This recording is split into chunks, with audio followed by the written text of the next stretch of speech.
Welcome, everyone, to the first meeting in 2023 of the Shandaken Conservation Advisory Council.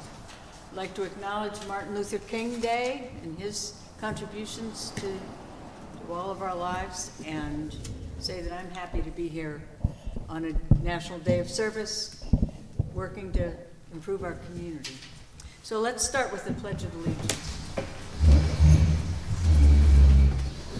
I pledge allegiance to the flag of the United States of America and to the republic for which it stands, one nation, under God, indivisible, with liberty and justice for all.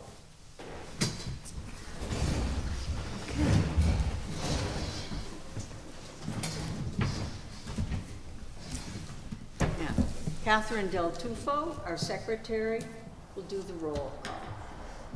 Okay. Attending members are Beth Waterman, Bruce Barry, Angel Molina, Robert Cruikshank, Mary Herman, and Caleb Frank. And our guest is Simon Strauss. And yourself. And myself, Catherine Del Tufo. The approval of the minutes from December 19th. The minutes actually listed the members attending, but did not list you. So I want to just make that addition that we have added your name to the list of attending members. Catherine Del Tufo. Are you approving the minutes? I motion that we approve. Angel's motion. Angel has made a motion to approve the minutes. Second. Second, Mary Herman. All in favor? Aye. Aye. Hello. Hello, thank you for coming. Yeah, it's here to support you and hear what you guys do. Thanks. I really appreciate it. What are your names? My name is Molly and this is Jack. And we've been in Shandaken a long time. Thank you. Thank you for coming. Great. Welcome. Okay, so we approved the minutes. Now we're moving right along here. We're almost To halfway our- done. We're almost halfway done over there. To our membership items. We set up a table at Ulster Savings Bank. And thank you for covering for me on that. Well, I was happy to do it, and I also, hello, Peter. I also, hi, Rose, made up this little flyer about us, which we have for people to take at Ulster Savings Bank. And it just explains who we are and the fact that we meet on the third Monday of the month at 6:30 at Town Hall, and that everyone's welcome to attend. And it talks about some of the projects that we're working on. I'll give this to you, Simon. Thank you. Yeah. Okay. So the table at Ulster Savings Bank, and thank you, Bruce, for arranging it. I mean, I think it was a great idea. And it's up for the month of January. Mm-hmm. And there's a nice picture there that Mark took of all of us. Yes, I know. It's very nice. Yeah. That should draw the crowd. Yeah. Thank you, Mark Lodi, photography. Yes, thank you, Mark Lodi. So that's our community presence for this month anyway, happy to say. I am disappointed to say that our compost grant was not successful. Oh, No, I know. I thought it was such a strong proposal, and I was very disappointed. I intend to follow up with the granting agency, the Hudson Valley Partners for Climate Action, and see if they have any, recommendations for us, but. They just said no, and no Well, explanation. they sent a nice letter, I can forward it to you, but there was no explanation, no.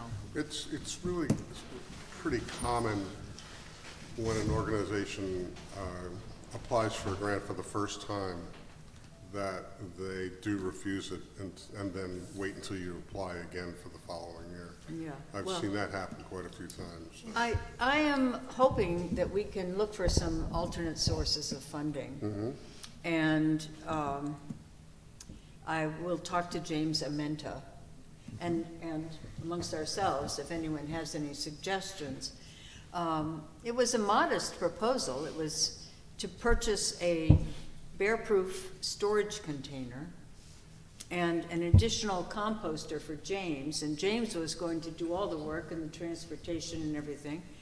And the rest of it was mainly a little money for education and also for the kind of airtight sealed buckets. But, you know, it was a pretty, I thought, a tight package. It was a very good Yeah. proposal. How much was it for? Pardon The me? grant? The total was about $10,000.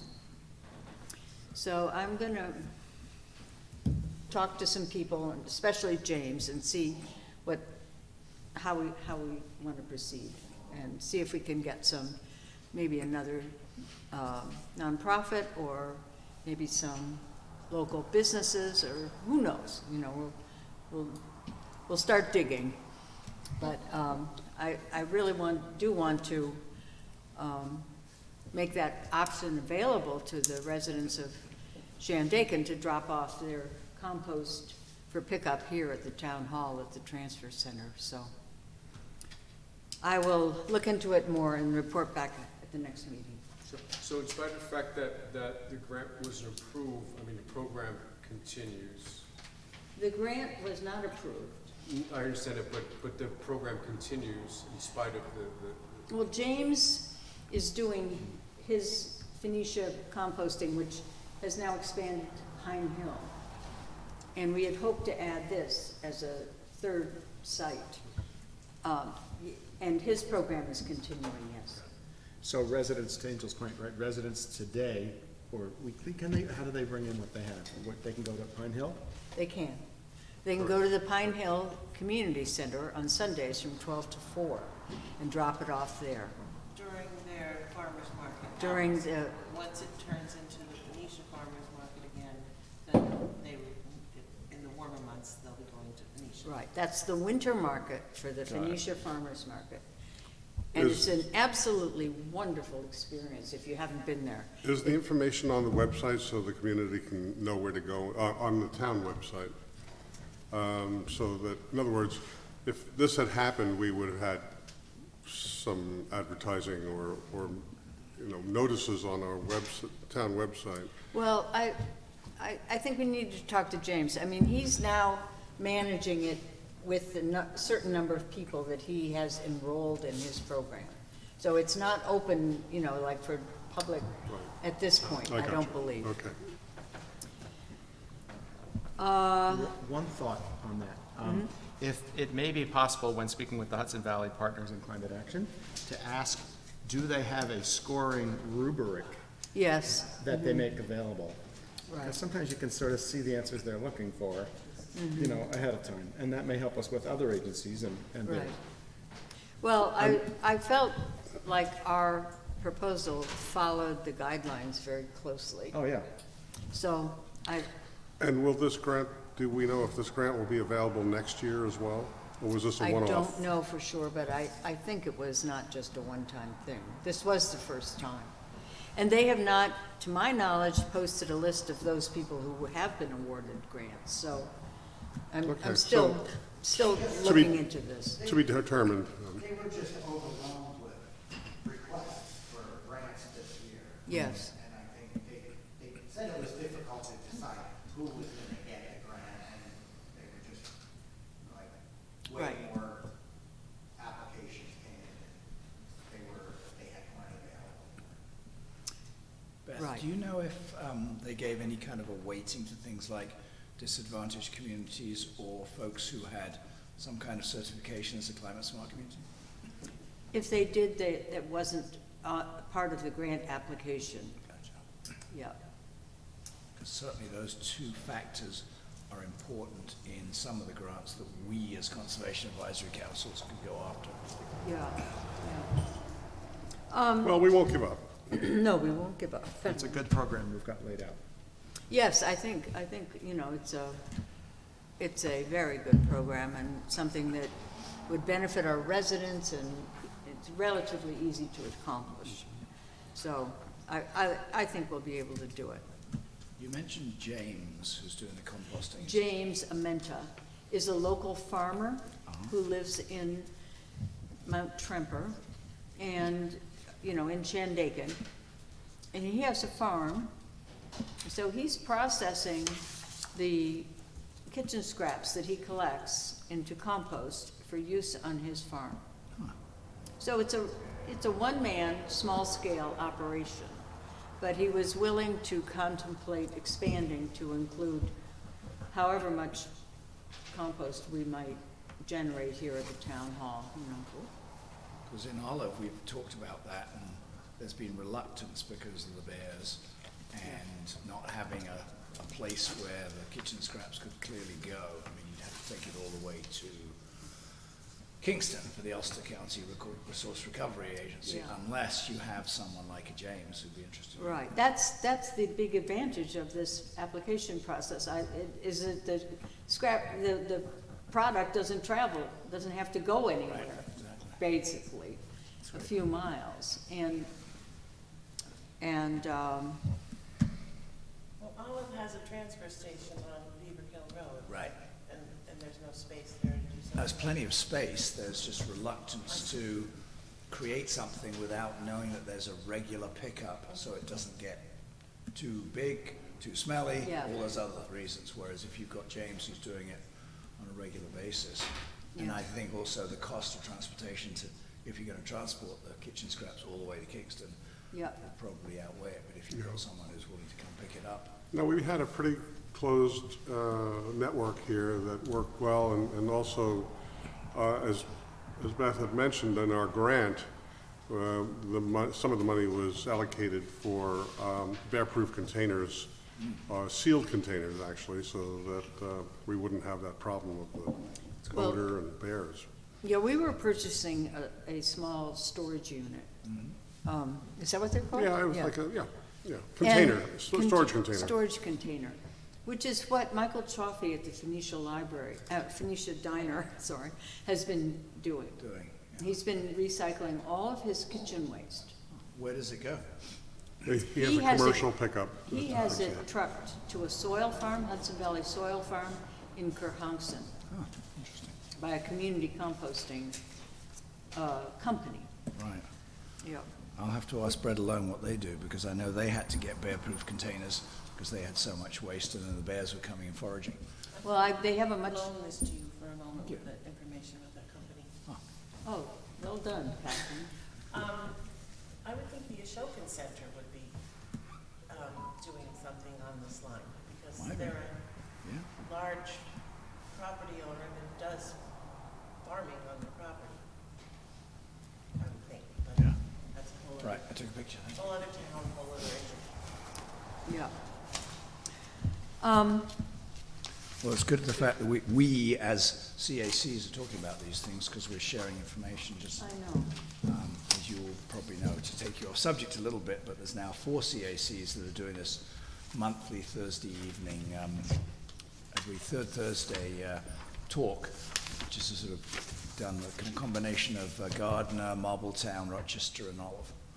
And is that an in-person meeting? No, it's all Zoom. It's Zoom, and it's every Thursday? It's every third Thursday. It's called every third Thursday. Every third Thursday. I'll email you the latest one that just came out. Okay, thank you. Might be, I mean, I found the one meeting I attended at Olive led me down many interesting paths. you know. Exactly, yeah. Still, And that's what I find just coming here. You guys are talking about interesting, useful stuff that's, and similarly, so that the third Thursday thing's good too, because it's education for everyone. yeah. At our last meeting, we established some working groups, basically. We have an energy working group and a greenhouse gas government operations climate action plan working group, some members are going to help update the comprehensive plan. We have an EV charging plan working group and a natural resources inventory working group. And I know Rob has a report, and Bruce I can speak. I have a And then little bit we're of a going to report, meet yeah. after the meeting. We're going to have a little short meeting of our working group. And MJ's not here, but whatever. So I would just say that the Greenhouse Gas Government Operations Climate Action Plan will start meeting our cohort, Caleb, Angel, MJ, and I, with Melanie Patapas, who will be kind of guiding us through the process. And we start on January 30th. And we will be meeting, I'll let you know next month what we learned. We did complete a government operations greenhouse gas inventory and report. So now this is the next step, which you may have already done. We just did that. Yeah, Matt Kovner, who's our Climate Smart Communities coordinator, finished all that work off just before Christmas. Great. And have you become bronze certified in all? We have not. We would have done, but our website coordinator is on maternity leave, and the things that we had to post on the website in order to get that certification have not been posted. I see. All right. So we'll have to wait till April. Okay. That's what have happens enough- with volunteers, right? Exactly. Yeah. You can't fire them. No, she works for the town. She's also the assessor. Oh, okay. Okay. Bruce, would you like to? Sure. We're going to meet with the EV charging committee after this, just to designate or assign some responsibilities to each one of the members so that we're not all trying to do the same thing at the same time. But in the meantime, I have contacted, 6 manufacturers of EV chargers. Orel Energy, who's pretty recent on the scene of EV charging infrastructure. Volta, Shell Recharge, yes, oil companies are getting into EV charging as well. EVgo, EV Connect, and Rivian. Also ChargePoint. I'm sorry, I left that right off. Who's the biggest one actually, and has the most chargers in the country probably. So they do these level 2 charging platforms in municipalities, businesses, private homes. I'm waiting to get information from all of them so that the next meeting I can present a full description of who they are, what they are, how much they are. On the other hand, I've looked into Charge Ready New York, which is a program that the state is running and has rebates for work done by municipalities and businesses. So, although on this form it says they've run out of money, but I believe that they're getting a whole new a range of funding coming in, so we'll see what happens with that. But for now, that's our report, and we'll try to have more ready for the next meeting. Thank you. Okay. That's great. Well, we'll meet, if I have any more questions, we'll talk about it Okay. later. Yeah. Robert, would you like to I bring us would. up to date on what you've been? I would. I've doing? actually got a handout that I'd like to speak to. I think there's one for almost everybody in the room if you share with the groups. And I'll also ask if it's possible, maybe at the end of the video, if this could somehow be shown in the video. And the reason it's important, it's kind of Do we already have one down there? Yeah. I think I made 10 of them. Yep, thank you. Would you two care for one? Thank you. Great. So let me explain what we're looking at and just give you a little bit of context here. As we have said in previous meetings, on the town website, shandaken.us, there is a link on the home page to the New York State Energy Research and Development Authority, NYSERDA, Home and Building Energy Audit Program. So every building in the town is eligible for a no-cost energy audit. So if I say free energy audit, it means it's no cost to the owner of the building. And that's commercial buildings, residential buildings, even industrial buildings. And what we have here in front of us is an example of what you get for free when you do an energy audit on your building. This particular audit was done on the Morton Library in Pine Hill. And these numbers are based on what did it cost to heat the building over a year, what did it cost to provide electricity for the building over the year, and then, in addition, what energy efficiency measures were identified during the audit. So you'll see on here there are 8 different rows, and they all preface with EEM. So energy efficiency measure 1, energy efficiency measure 2, etc. And what's defined after that is what would be the electricity savings if that efficiency measure was put in place. And then the next set of columns is what's the fuel savings if that energy efficiency measure was put in place. And then the last column is what would be the total savings and what's the total cost. And then most importantly, what would be the payback? And as Bruce and I were looking, and other energy committee members have had a chance to look at this a little bit, you can start to see that like on row 7, which is the one we'll just dig into for a minute here, energy efficiency measure 7, is in the category of heating, ventilating, and air conditioning, which is, of course, something near and dear to all of our hearts, whether we're heating with fuel or Major oil. consumer. Yeah, major consumer of our household dollars and our funding, and our efforts in terms of even firewood and things like that. But so HVAC is heating, ventilating, and air conditioning, and the energy efficiency measure, the description of it is, hey, replace the HVAC system, in other words, the oil boiler in the Pine Hill Morton Library, with a rooftop heat pump. And so in this example, that would save about $1,500 a year in electricity. And then if we skip to the next set of columns, $4,000 a year, $4,736 in fuel, for a total of, I'm sorry, we have to go through this a little bit. The electricity cost today is $1,500 a year for Morton Library, and then $4,736 of fuel a year today. But the annual savings would be $3,213. Now, the cost to provide this heat pump is the next column, that's $7,500. And so the simple payback on the very far right is how long, over how long a period of time, if you're not paying that oil cost and that electricity cost, how long does it take to sort of get to zero again? And this is a remarkable 2.3 years. So in other words, in 2.3 years, if we spend the money to do the upgrade, which is about $7,500, we would then, after 2.3 years, be saving from then forward.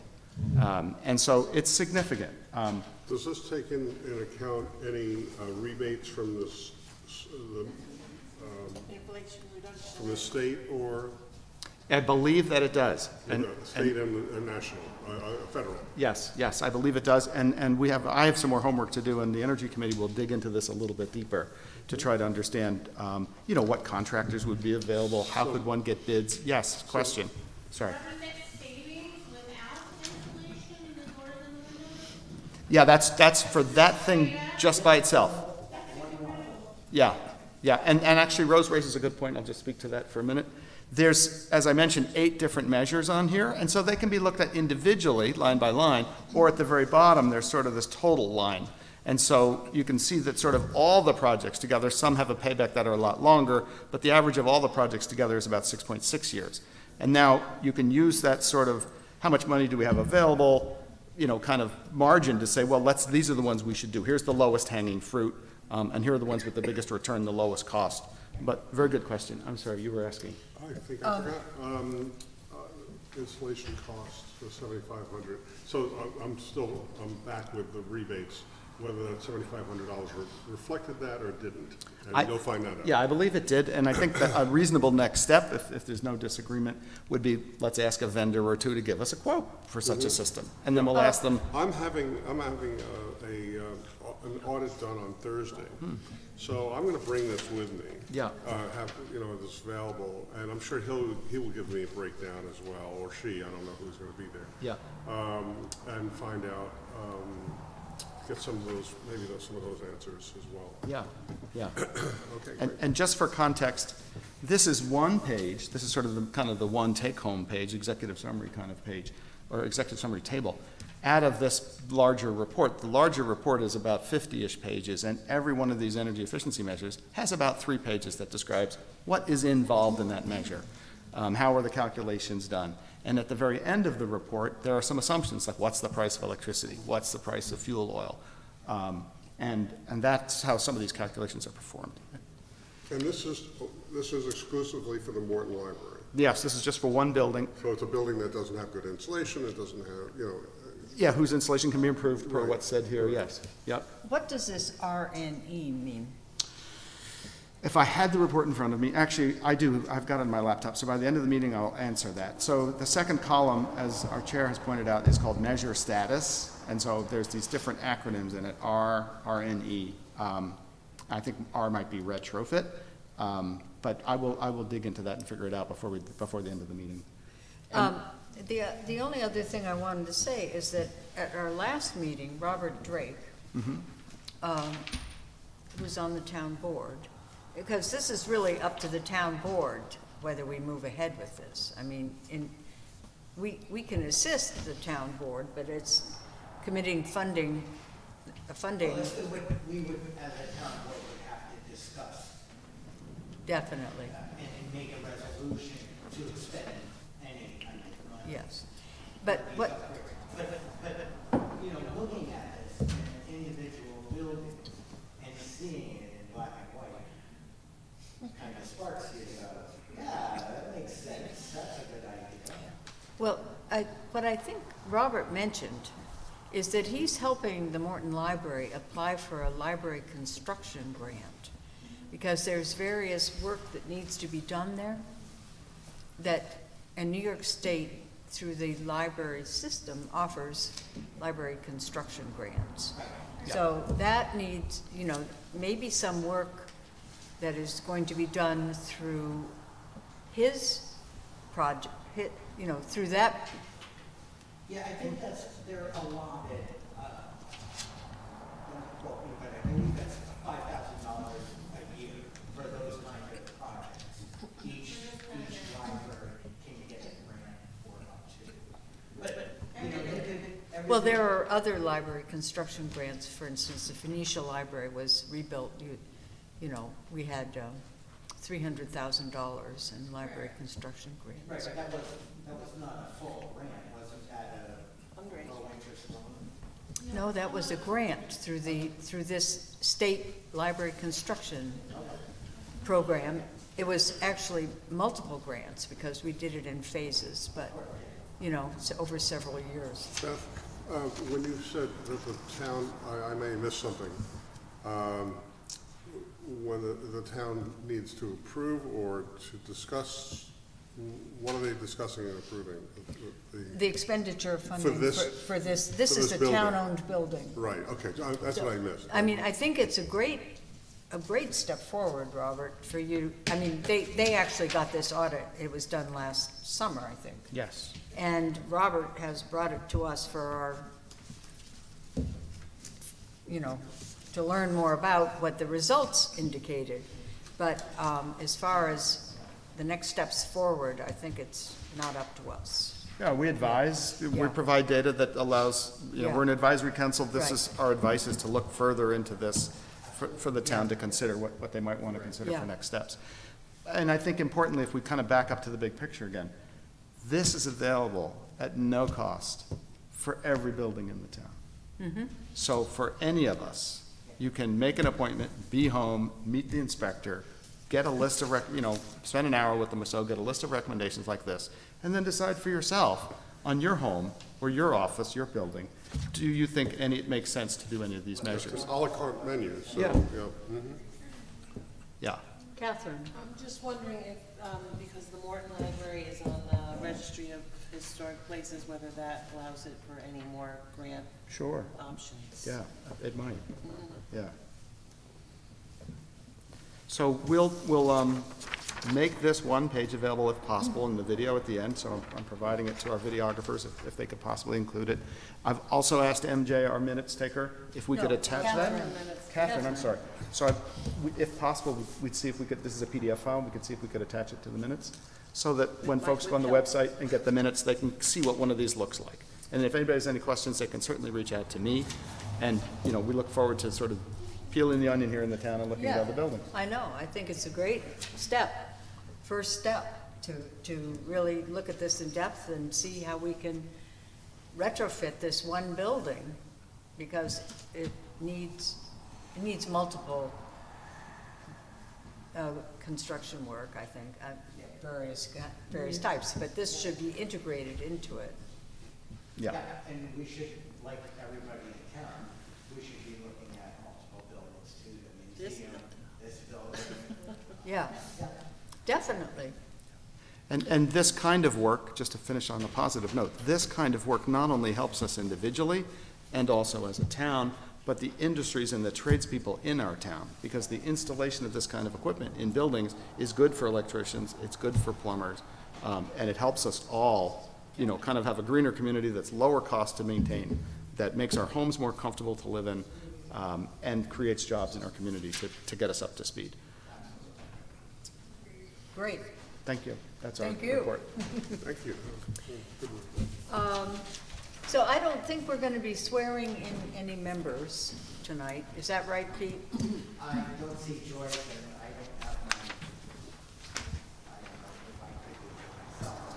I think Joyce has to do it as a clerk. All right. Beth, do we want to ask our guests, our audience, if they have any questions Yeah. at all? Do you have any questions at all about what the heck we're doing? Well, I just hear the word conservation, and in my mind, thinks about the things that I care about. For me, I'd love to see some interest and focus on helping the pollinators, because the insect population is disappearing, and it's crucial to the health of our environment. And I also am devastated by all of the invasives along the streams. They're absolutely awful, and no one seems to be doing anything about it. Some years ago, I felt like maybe there was some movement around There was. it. But you can't go this way down 28 and not see the Japanese knotwork everywhere.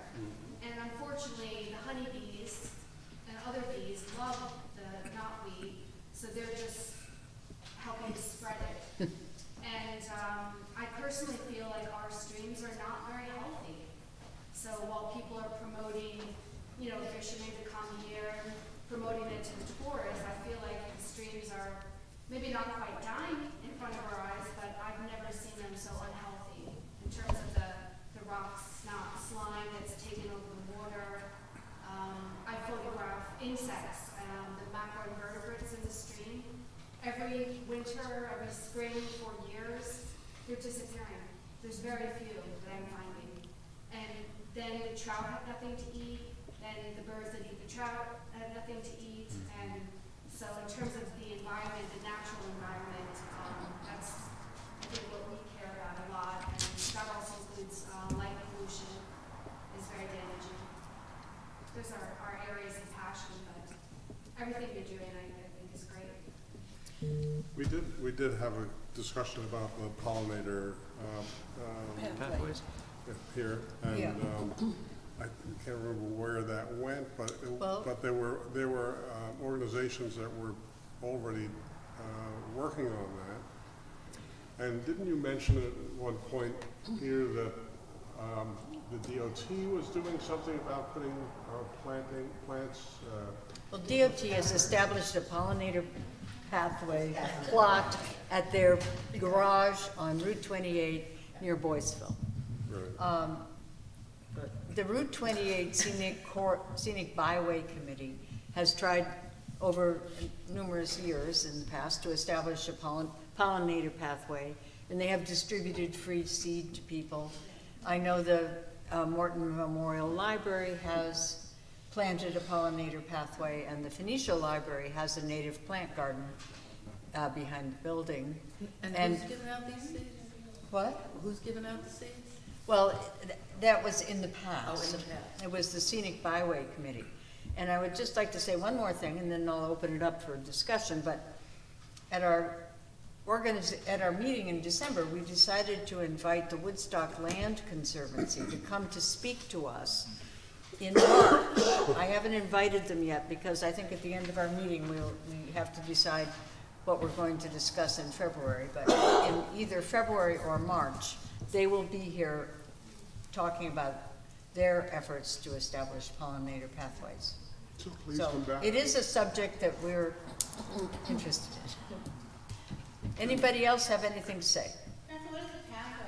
How many is it? How distance of miles before is it travel, or is it a continuous path? Well, it's an effort to create places where native plants can thrive and attract pollinators. Yeah. But it doesn't matter how far apart they are. It doesn't, it's not a continuous path, probably. I know that like a lot of gardeners in town, couldn't it be mapped out to see where it might be missing? But I think if you mapped out, there's a lot of people growing stuff. That's true. And you might, you know, just boost Well, that a little. I think that one of the efforts is to encourage people to do less mowing, Yeah. to leave areas that are a little wild, maybe mow once a year, and allow native plants, wildflowers to grow there, instead of keeping it in a lawn type of situation.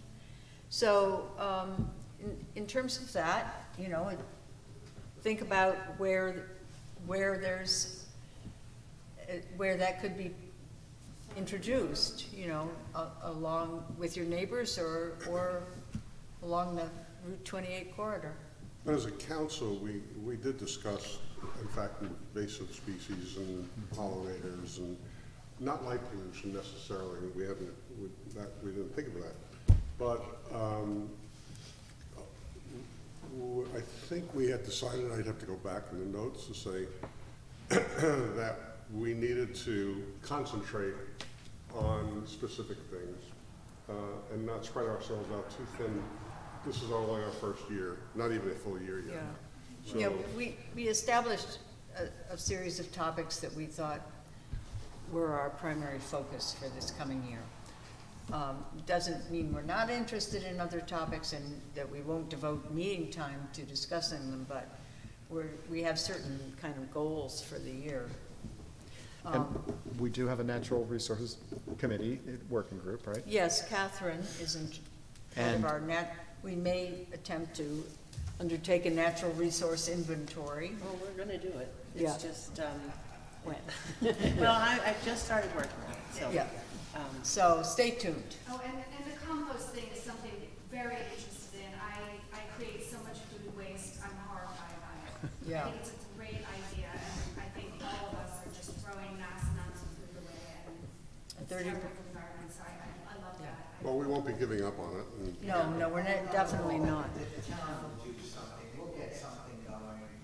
I think so. Whether we find a grant or, you know, we seed it with, you know, $2,000 to at least get a container and Yeah. Yeah. buckets, more buckets. But getting fresh food out of the trash stream is very important. It's such a waste that it would go to a landfill or something. Right. And the cost of trucking is enormous, and the pollution of trucking it is enormous. So It's a no-brainer. Yeah, and we discussed it very thoroughly, and we will continue once, Beth, you get the answers you're looking for, why we did not get the grant, and how where do else we we move can look. forward Yeah. from there. Yeah. And would just remind the viewing audience that they can see the prior meetings. So it was a whole meeting on recycling where James Amenta presented. And in the last meeting, as Bruce has indicated, we did have a discussion of topics that were, prioritized. So all of that's transparent and available for people to view on our Yeah. YouTube channel. One of our meetings, we had the Michael DRC. Well, I was going to say the Hudson Valley Soil Farm came Yeah. and talked about their work. They're a very big company. It's interesting. So, if it's all right with everyone, I'd like to move on to our speaker tonight, Simon. Simon is a member, as you know, of the Town of Olive CAC, and he is a board member of Mid-Hudson Energy Transition CCA Administrator. And he will speak about community choice aggregation. Well, thank you, Beth. And I haven't prepared any remarks. This is just a casual conversation. At some point, to the extent that the CAC and/or the town board is interested in community energy, certainly the Mid-Hudson Energy Transition would love to come and speak to you more formally, but this is really more of a conversation to and fro, so please stop me at any time. I will try to make it as simple as I can. It is a little bit abstruse, as most creations of regulation are, but we'll try and make it simple. So community choice aggregation in some places is called community energy.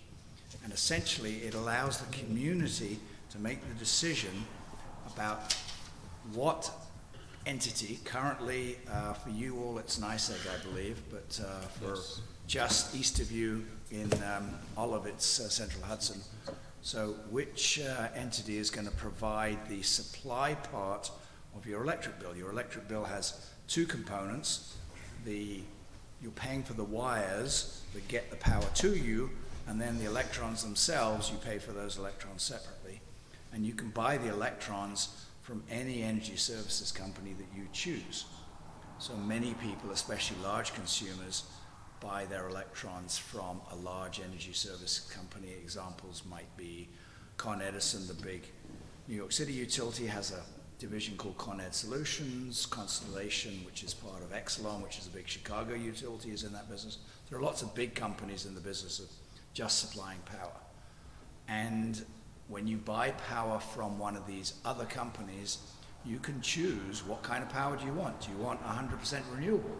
Do you want 100% New York State renewable? Because if you buy 100% renewable, you're likely to get a lot of Texas wind power. It doesn't really matter what electron you get delivered to you. The electron that's generated in Texas that electron may not come to you, but it's the same as any kind of a pipeline. What goes in at one end, something comes out the other end. So the community choice aggregation or community energy is a creation of regulation. New York State is one of 10 states that permits CCA, and in order for the community to decide, the community has to enact a local law. And there's a model local law on NYSERDA's website. It's pretty simple to do. I wrote the law for the town of Olive a couple of years ago, and the supervisor reviewed it. He sent it to the town attorney. He reviewed it and didn't make any changes. And then the town board passed it. So it's not a very complicated thing to do, but you have to go through the typical local law type of process that any town board has to do. And you have to pass a local law in order to implement. If the town decides we want to be in the business of making the decision on behalf of our citizens as to who supplies the power. Now the key thing to remember is that if you're a citizen, you don't have to accept the town board's decision that we're going to buy power from Con Edison Solutions instead of from NYSEG. You can say, I want to stay with NYSEG, so I'm not going to go with the town of Shandaken's program. Or I want to stay with the existing energy services company I have. There are hundreds of energy services companies out there. So it's not forced on you, but if you don't, if the town board says we're going to go with this particular energy services company, you have to say, I don't want to do that. I'm going to stick with whoever I have or stick with someone else. So it's not mandatory, but if you don't say no, you will be switched to that supplier of electricity. So that's the community aspect of it. It's called aggregation because the town is essentially aggregating the power that all of its citizens and small businesses use and going to an energy services company and say, we need 50 megawatt hours for the year 2023, how much would you charge us if you're going to sell us 50 megawatt hours over the course of the year? And they might say, well, we can do that at 7 cents a kilowatt hour, and you compare that to NYSEG, which might be charging you 1 month 21 cents and 1 month 4 cents, and say, I'd rather have a straight line charge that hopefully over the course of a year or 2 years will even out to be less than or no more than what we're paying, and you get to choose where your energy comes from. So you get to choose, do you want 100% renewable? The City of Kingston, for example, in their climate action plan said, our aim is to supply 100% renewable power to all of our citizens, and CCA is the medium that we can use to do that. Questions so far? Yes, Bruce. So is this, I belong to a fuel oil cooperative. Right. And so the cooperative gets this group of people, and we all receive a rate for fuel oil, which Costco, our supplier, I'm trying to equate this to fuel oil, will deliver that oil for us at X amount of dollars, which is a savings from what Costco would normally charge.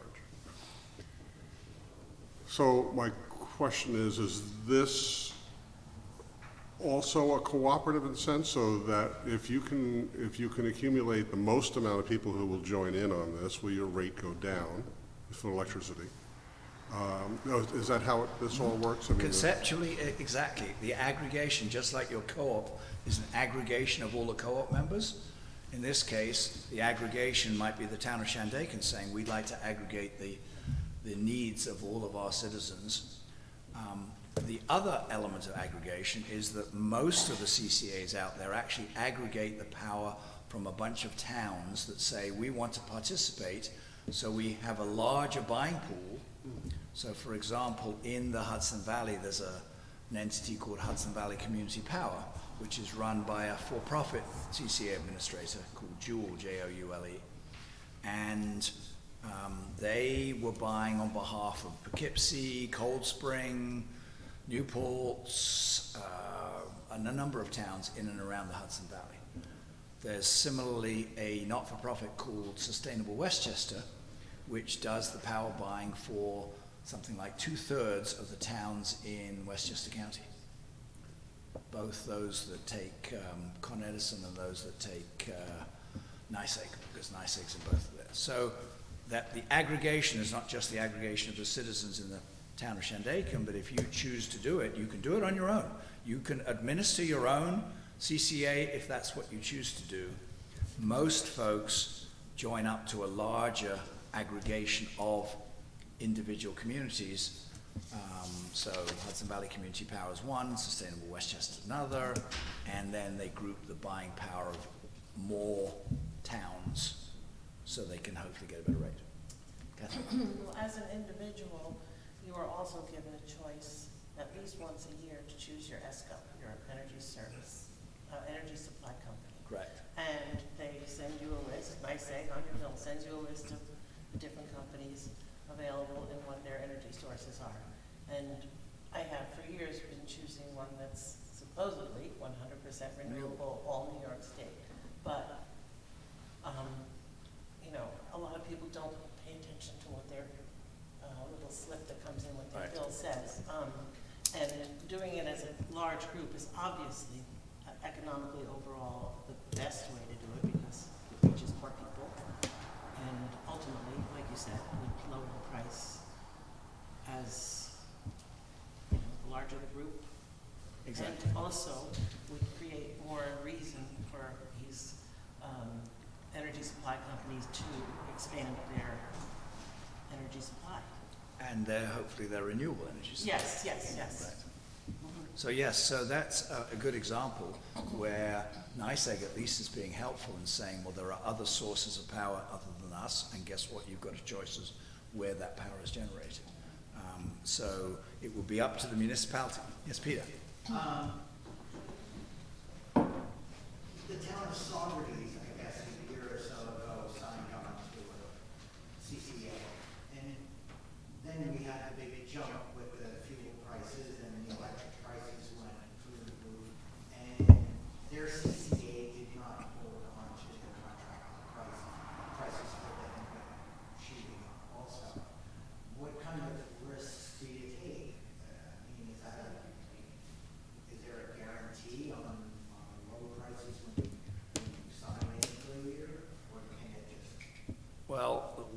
happened, and there's a lot of litigation around what happened, not just to Saugerties, but in fact it was the CCA I mentioned, Hudson Valley Community Power, that included Poughkeepsie, Newports, etc., Marbletown.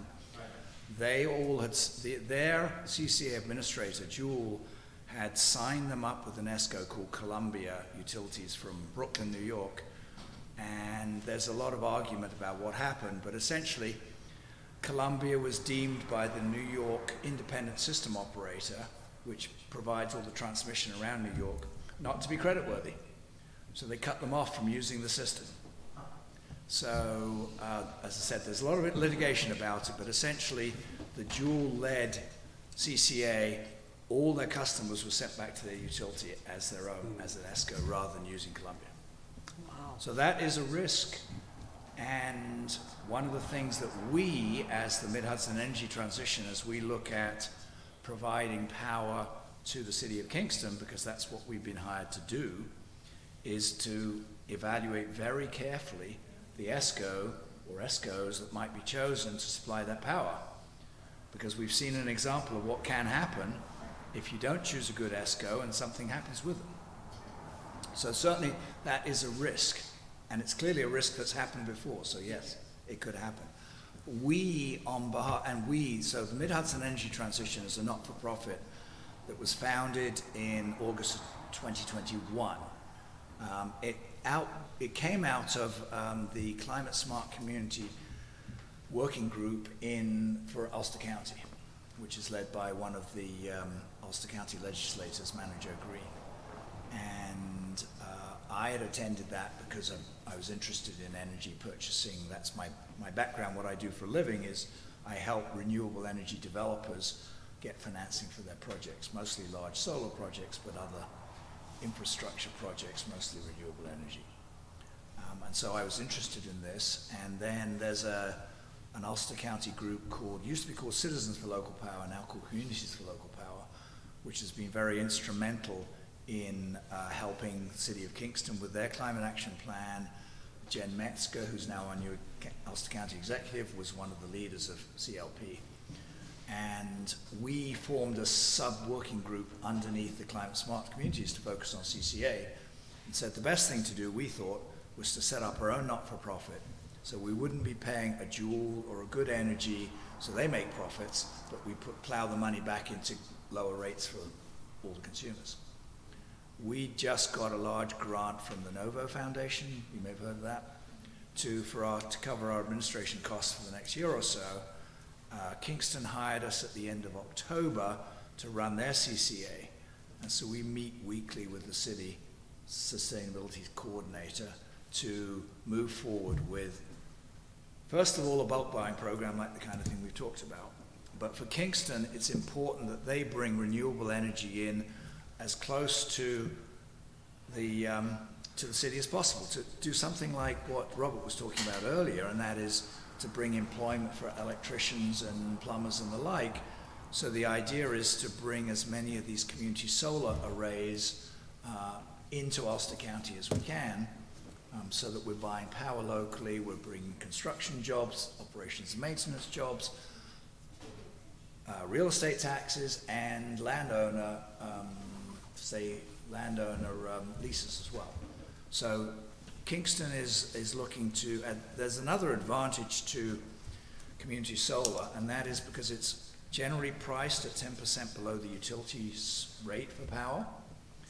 If you have HEAP or assisted program participants, they're not allowed to buy power through a CCA because generally it's sold at a flat rate of, say, 8 cents a kilowatt hour. And the HEAP customer has to be guaranteed that their price is going to be below the utility rate. So 8 cents might, over the course of a year, be cheaper than the utility average rate, but some points in the year the utility might be charging you 21 cents, and other points in the year they might be charging you 4 cents. So on average, the 8 cents is cheaper, but for the HEAP customers, it's got to be cheaper all the time. And community solar is charged generally, if any of you are subscribed to community solar, it's generally charged at 10% below the utility rate. So that's a way to get the low-income customers onto a program that provides them savings over the utility rate, and provides local green power as well. So Kingston said that's one of the key things that they want. So the program that we're putting together for Kingston has a bulk supply rate, has community solar, and the third aspect of what we're doing, which goes beyond the typical CCA, is we're helping with building decarbonization and transportation electrification. So some of the other things that Bruce talked about earlier in terms of EV charging. Our plan is to do, I don't know whether any of you have seen what Ithaca did, but Ithaca set up under their sustainability coordinator, a decarbonization program to essentially electrify and improve the energy efficiency of the entire city of Ithaca. They raised $100 million from private sources for the first 1,800 households in Ithaca. Kingston has roughly 9,000 households, so we think we're going to need to raise about $500 million over the next 6 or 7 years in order to, because the typical, there's a book called Electrify America, and they estimate that to fully insulate, put new doors and windows where needed, but to make housing more energy efficient, the typical cost is around $60,000 per household. To put in air source heat pumps and all the things that would enable you to both electrify the whole heating, cooling systems, but also to make the building more energy efficient. That's the projected cost. So 9,000 households, $60,000 a household is $500 million. So our plan is we've already got an initial private commitment for $30 million, but we're planning to do a combination of grants and low-cost loans, it'll be income focused, because we think that it's necessary to get off fossil fuels, and putting in beneficial electrification is the way to go in the long term. And Kingston signed on to that as well. That, we think, is the reason why they chose us as the CCA administrator rather than one of the commercial ones out there, because we were looking for a program that was a lot deeper and broader than what the typical CCA administrator is looking to do. I would caveat that by saying that for Olive or for Shandaken, we have not yet figured out how it's going to work in a much more rural community than, say, Kingston, where there's already natural gas lines laid, and there's a possibility of putting in block-wide geothermal heat loops and all the sorts of things that you can do in a city that are more difficult to do in a rural area. But we can certainly put in place things like funding for home energy efficiency and the kind of things you were talking about earlier with the energy audits. That's the first step in the process. Then you've got to figure out, okay, how are we going to pay for the new windows, the insulation, and everything else that's required. Mm-hmm. So that's part of our the puzzle that we're in the process of solving. But there are examples out there. Ithaca is one. Menlo Park in California raised a $35 million fund of their own to put in new heat pumps, and they've also got a grant from the Bezos Earth Fund. So there is money out there to do this, and that's the process we're going through right now. Questions? For all of it. Got to pay for all of it. No, he could pay for all of it. He could, that's true. Wow.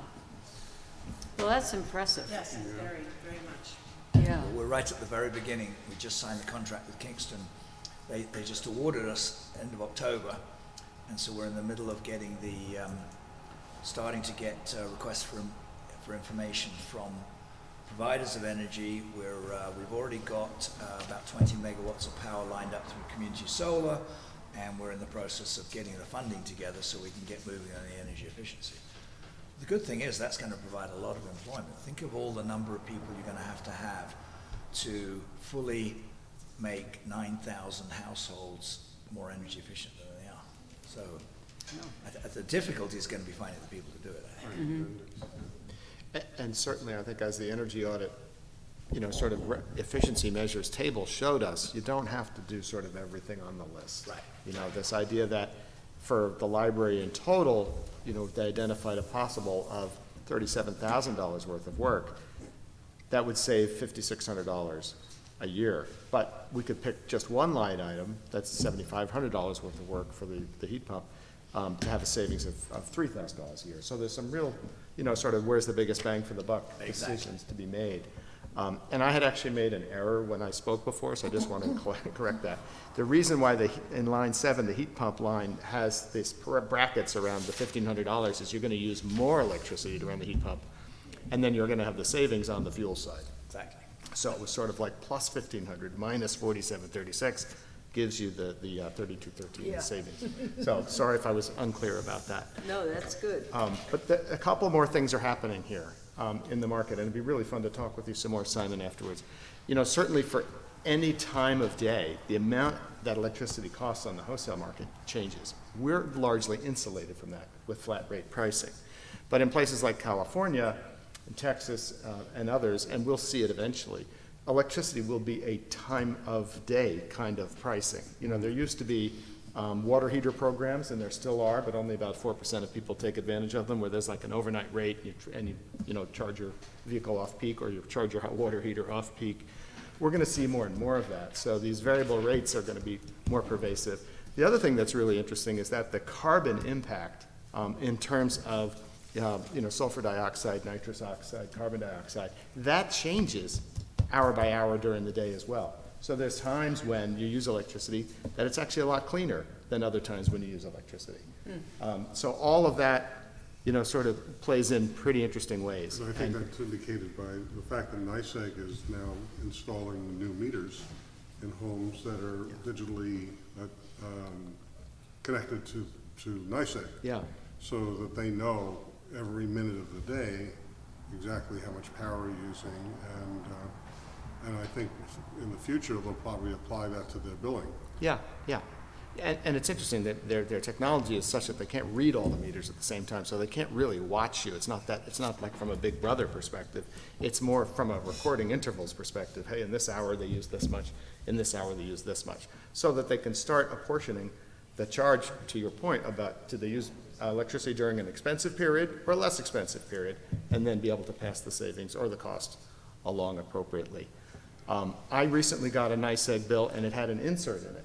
My provider is Direct Energy. And Direct Energy, when you look at their website, and I just was doing my little checking here, talked about how green they are. But yet on the insert, it showed that they were at 111% of the average for sodium dioxide, nitrous oxide, and carbon dioxide. So even though they were coming across as the greener on the pitch, they were actually dirtier than the average of the suppliers in New York. So there's a lot to this onion to unpeel and figure out. Exactly. And thank you for guiding us through this. No, you're Can I welcome. ask a very silly question? CCA stands for? Community Choice Aggregation. Okay, thank you. All right. As it says right here. Yeah. I said it was a silly question. Well, I'd like to ask a silly question now. Thank you. We think that there might be some solar installations put into the town of Shandaken. New York City DEP owns a wastewater treatment plant in Pine Hill, and they have proposed putting solar on the land around the buildings there. I don't know that it's come to the planning board yet, or I don't believe it has. So who knows what will happen there. But if, let's just say they installed it, I don't think it's that big. I think it's a, small, relatively small. How does that affect the overall energy supply stream? Does that go into the energy they generate there goes back into the grid as solar power? And is that then somehow sold as solar power by NYSEG, or? It really depends. Typically, yes. The answer is typically that energy would go back into the grid, and it's an electron like any other electron. Right. And NYSEG has the difficult job of balancing, because if the cloud goes over the installation, suddenly it stops generating power, and they've got to bring the power in from somewhere else. So intermittent renewable power is a difficult thing for the utility to deal with. But that's their job. That's what they get paid to do. In most community solar installations, we'll get people to subscribe for them. So if your house uses, say, 5,000 kilowatts per month, something like that, kilowatt hours per month, then you could buy 5,000 kilowatt hours per month from a community solar array, and you would get a discount on your bill because the community solar guy gets paid by, essentially via NYSERDA, but they get paid by the utility to generate their electrons, and then the utility does the billing to you, but it's the same power provided by XYZ community solar. So generally that's what happens. There are what's called behind the meter installations where all the power that's generated is kept for the large user that could use it. I mean, wastewater treatment plants tend to be quite energy intensive because they've got all that aeration bubbling going on. So they could use a lot of the power themselves, but they also need the power all day and all night, and the solar installation isn't working all day and all night, so they have to have a grid connection. So generally, these community solar arrays feed the power into the grid, and you get a credit for the amount of power that's generated against your bill. Same as if you I have a one on the hard roof. time trying to understand all this, but I do think the bottom line is that all solar power is a benefit to the larger community and the planet, and Totally. without trying to figure out any more than that. So, I'd agree with you. yeah. And Peter, has there been any further discussion about the solar possibility? They haven't contacted me. Okay. All right. One of the key things that the utility, NYSEG, will have to look at is, do they have enough capacity on their three-phase feeder that goes by to find out if there's enough that they can actually feed it in. For example, the feeder that comes to Boyceville from the Woodstock substation has the Ashokan Dam's 4.7 megawatt hydro plant on it. Typical feeder can take about 6 megawatts. So if 4.7 is already allocated to that hydro plant, there's only about another megawatt of capacity that can go on that feeder before the feeder's full from renewables. Red Alone just put in about a 300 kilowatt, I don't know if you've driven by it, but you've seen it, it's on their roof as well as in the field behind them. So there's another 300, so that brings it up over 5 megawatts. And then I've got solar on my roof, other people have got solar on their roofs, so it adds up soon. So that's the question, is whether there's even capacity on the... It's not going to be that large of a solar array. I mean, it's larger than most, but not as large as some of these huge solar arrays. We had conversations about Solarize Ulster campaign. Yep. And it pretty well, I mean, if you want me to read this, it says, how does community solar work? It's just so to clarify this. Anyone who pays an electricity bill is eligible to receive community solar credits. These monetary credits are generated by solar fields located in the county and surrounding region and must be purchased by a utility account holder. Our campaign provides an offering by offering these credits at a 10% discount. So you pay only 90% of the credits you receive on your utility bill. There's no initial cost or monthly fee. For example, if you receive $100 in credits, you'll pay your provider $90 and save the remaining $10. So it's a savings, not huge, but it's a savings. It's that 10% discount I was talking about earlier. Right, and it's green. This is definitely green. And it's local, and it also enables your HEAP and APP, the lowest income customers, to participate, which they're not allowed to do in CCAs unless there's this kind of offer as part of the CCA. So when you do, if you do move forward with the CCA, certainly one of the things to do, I know the Jewel folks do offer a community solar elements as part of their offering. Right now, the Public Service Commission's got a moratorium on it, but it's possible that at next week's meeting of the PSC, that moratorium will be lifted. And the reason there's a moratorium is because the utilities have not worked out how to bill these community solar on a large-scale basis yet. Their systems just haven't been able to keep up with it. So the PSC has given them some breathing space to sort of Wow. Simon, will you be telling us more about what the Olive experience has been, the actions that have been taken, the learnings, the number of people participating? Well, Olive has not yet participated in CCA.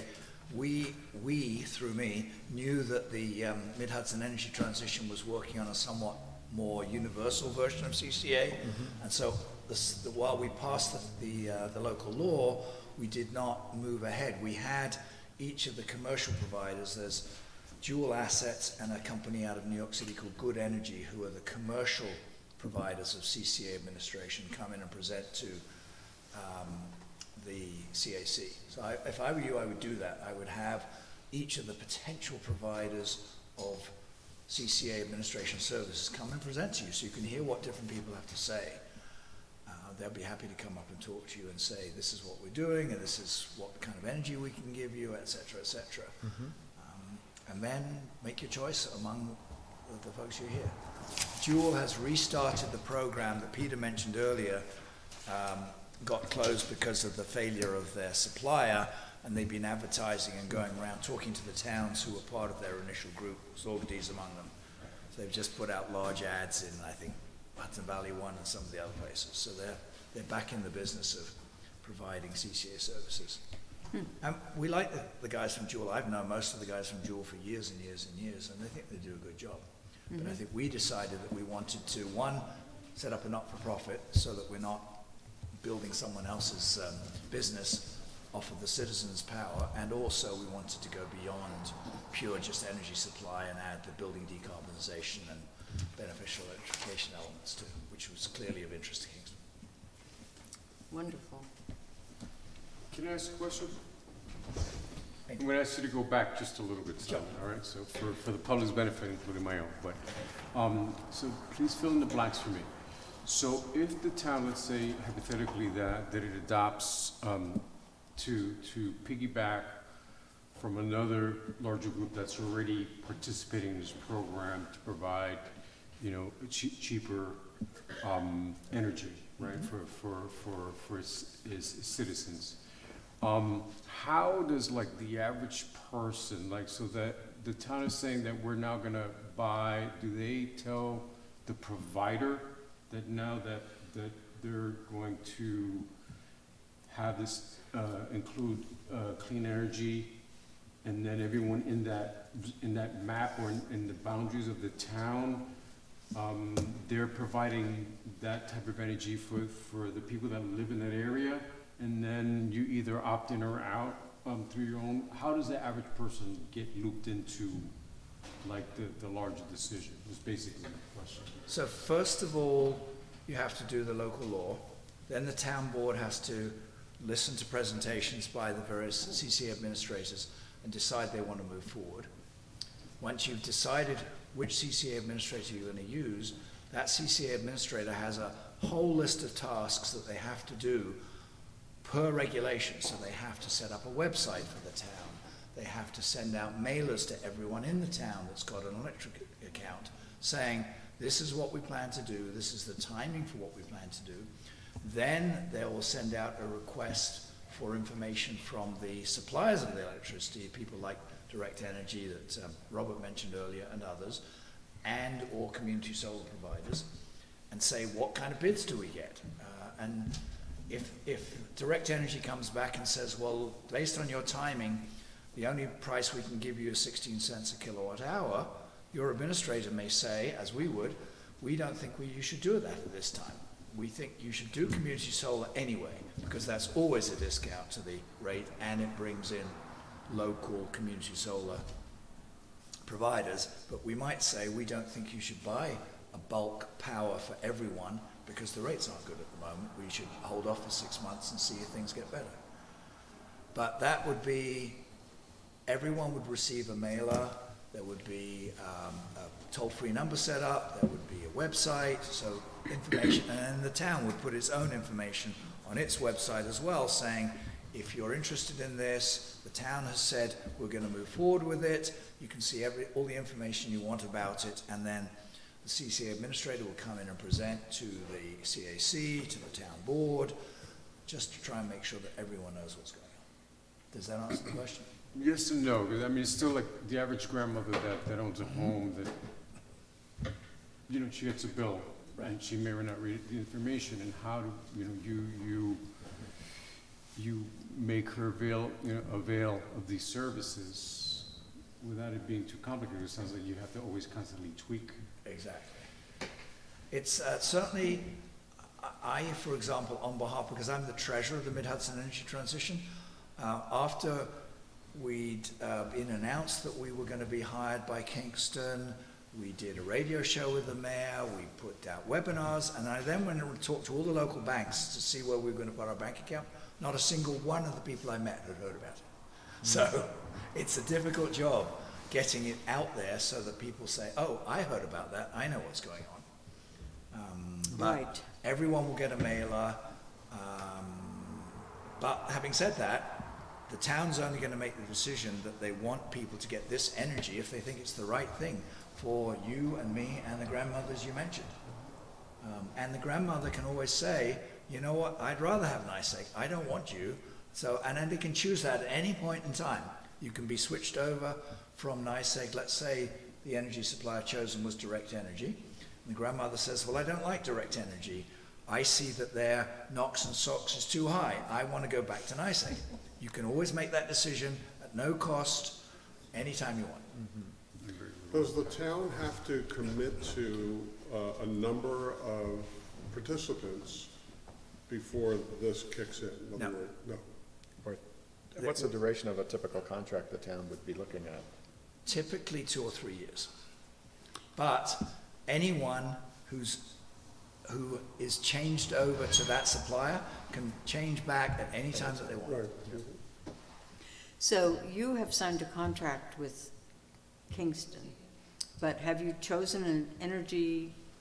No, we have not yet. We are going to go out for requests for information from a number of suppliers in the forthcoming several months, but we have to file an implementation plan with the New York State Public Service Commission. We haven't done that yet because of the moratorium on community solar. We want community solar to be authorized before we do that because that will affect our implementation plan. Right. So we've got to file the implementation plan. That has to be approved by the Public Service Commission. Then we go out for requests for information. We'll get Direct Energy and Constellation and Con Edison and others to come and bid. And then we'll look at the bids and say, either yes, we think we should go forward, or no, we don't think we should, because we might wait. We might say to the Sustainability Coordinator in Kingston, we think we should wait 3 months because we think prices are going to come down and we should go back out again. I see. And- Thank you. And I'm unfamiliar, I'm sorry, the moratorium on community solar is, what was that about? There's a moratorium on community solar within CCAs, Okay. and it's on the Public Service Commission's docket for their meeting, which is next week, I think. So we'll find out what they discuss, but the And this- moratorium was again, because... this involves how much current can we put into our system at this point, right? That's part of it, but it's also the fact that you still get one bill from the utility, and on your bill, Robert, I'm sure yours says energy supplied by Direct Energy, and Right. and Kathleen, you said that yours might say you've given it choice of choices. Well, this would say energy provided by ABC Community Solar, for example. That's a more complicated billing system because of the discount off the utility rate rather than the flat rate. And most of the utilities are still doing it by hand and essentially then putting it through the system. Oh, NYSEG delayed bills by 8 months. And same with Central They Hudson. just same simply problem. stopped sending bills for 8 months because they didn't know how to handle it. Right, Central Hudson, the same thing. So what the PSC said was, we're not going to allow any more community solar in CCAs until the utilities have sorted out their billing issues. Wow. Can I ask one more thing? Yeah, sure. So town adopts, they want to do this, because I think it's a great idea, but you still may need some kind of coordinator to sort out all different providers and rates and all these things in order to make the right decision, right? So you still sort of need someone to sort of guide you Yes. through that process. The town, if they wanted to, could be their own CCA administrator. The Public Service Commission specifically allows the municipality that makes the decision to run their own CCA if they want. No one that I know of has elected to do that because it is quite complicated, so they will generally hire a CCA administrator. That administrator gets paid by a tiny fraction. So if your charge is 8 cents, the administrator might get 1/2 of 1 cent per kilowatt hour. So the let's say Direct Energy will charge, the customer will pay 8 cents, the administrator might get a half of a cent, and then the supplier will get 7.9995 cents or whatever. So that's how they get paid. Community solar, they generally get paid as a marketing fee, because today, when you buy community solar, the person who calls you up and says, well, why don't you sign up for community solar? They get paid a marketing fee for doing that. The CCA administrator is doing that for the whole of Shandaken or Olive or Kingston. And so they get paid a marketing fee. So that's how the CCA administrator runs its business. Thank you. Well, it's been illuminating. I hope it wasn't, I tried to make it as simple as I could, and I hope your questions have got the kind of answers you were looking for. And I think we need, I mean, we can follow up with just doing a search for CCA, and I just saw it came up on my Certus site, and it lays it all out as well. It does. So we can follow up on doing that. I mean, it's a lot to absorb just listening to it, but sitting and reading it would be. But it's a great resource having you nearby. Thank you. Always Thank happy you to for come and coming. talk. You're welcome. Your offer of a formal presentation is appreciated, and we'll look for the We'll right time to consider do that. that, yeah. Are there any other questions? And do I hear a motion to adjourn? Oh, motion to adjourn. Second. All in favor? The meeting is adjourned. All right, thank you. Thank you, Thank you. everybody. Thank you very much, everyone. And we're going to have a brief EV meeting now. Simon, that was terrific. Thank you. Hopefully it was helpful. Traveling here and, Not Yeah. very far, I'm just in Olive, so. well,